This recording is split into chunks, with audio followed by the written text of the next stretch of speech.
there, and welcome to Misinformation, where you'll get information that you likely missed on the mainstream media. Have you ever heard of the 5 love languages? Well, I'll have to confess, mine happens to be words of affirmation. I love to get affirmation and nice words from my family, from my friends, from my neighbors, from my church. That's been a little bit challenging this week. Yeah, this week has been hard.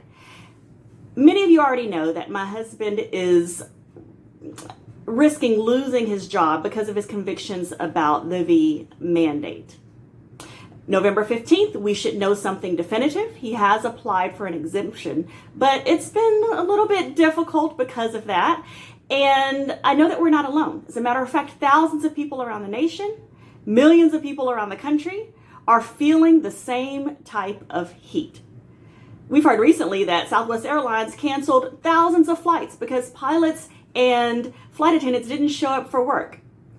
We heard on the news that it was likely because of the weather, but I think we all know better. American Airlines, the exact same thing. Many pilots, flight attendants didn't show up for work, and now we have thousands of flights being canceled, causing unseen inconvenience. And also, within the federal government itself, did you know that the military is being challenged? That's right.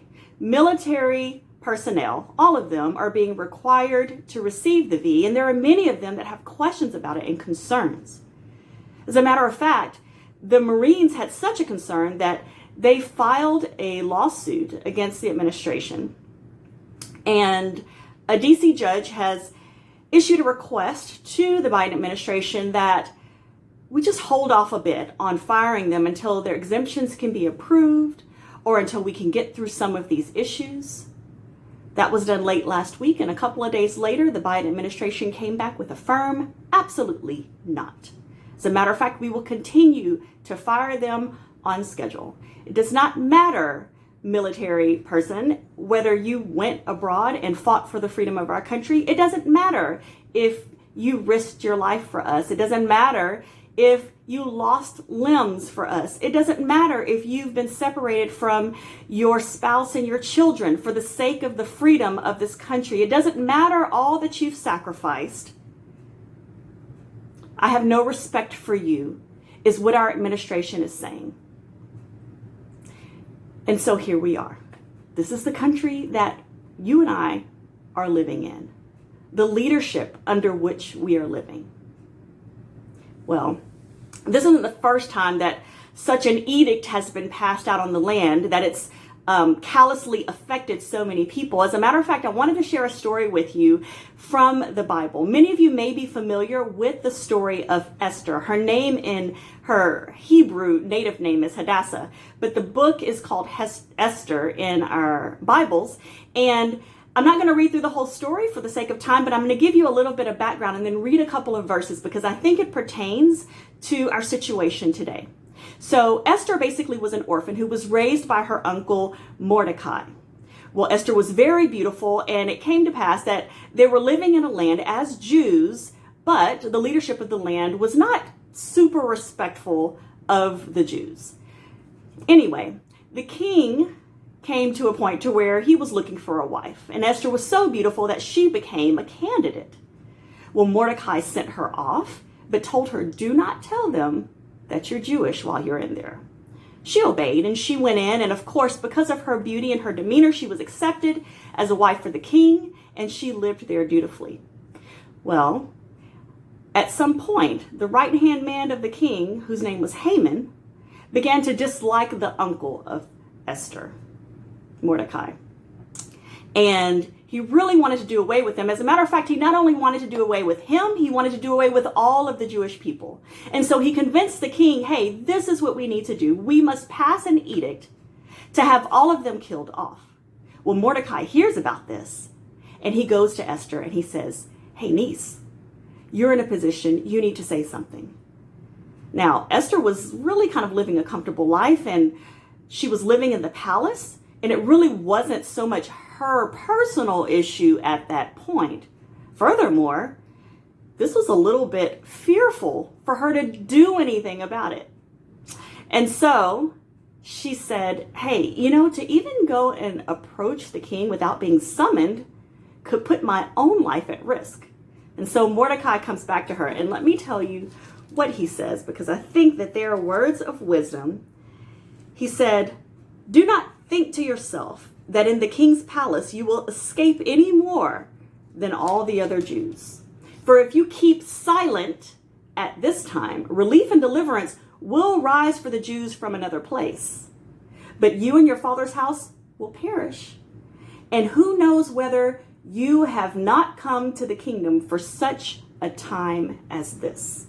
Mordecai reminds Esther that God will not be mocked, that his people, his image bearers, his children will not have to suffer this way under the tyranny of that leadership. She can either play with the team that's going to be victorious, which is God's team, or she could not and suffer the ultimate consequences. He let her know, don't be silent at this time. An edict has been passed out on our land that everyone pretty much must receive this V. It's a complete violation of my body, my choice, for sure. Yet it's been passed out and said that everyone needs to receive it. And so it's our responsibility, just like it was Esther's responsibility, no matter what side of the fence you stand on with regard to the V, to respond, to plead to those who can make a difference. First, at the political level, which means, like I said in a previous video, reaching out to your senators and to your representative and to your governor and to your attorney general, and being relentless about doing so. And then prayerfully at a spiritual level. So I've already reached out to both of my senators and my representative, my attorney general. I've reached out to the Liberty Counsel through phone calls and through emails. And guess what? Yesterday, I got a response from one of my senators. They're listening. They want to hear from their constituents. Fasting and praying to the Almighty King is the most powerful thing that we could be doing right now. Because ultimately, he will always be victorious. So I go back to the beginning of this video where I talked about how my love language is words of affirmation and how I love to receive that. Well, this week, not only was my husband's job being threatened, and there seems to be some feeling of rejection there. But this past Halloween, our family decided to pass out candy and gospel tracts, and boy, did our neighborhood light up. Probably half of them were okay with it, and the other half not so much, and we heard about it on Facebook.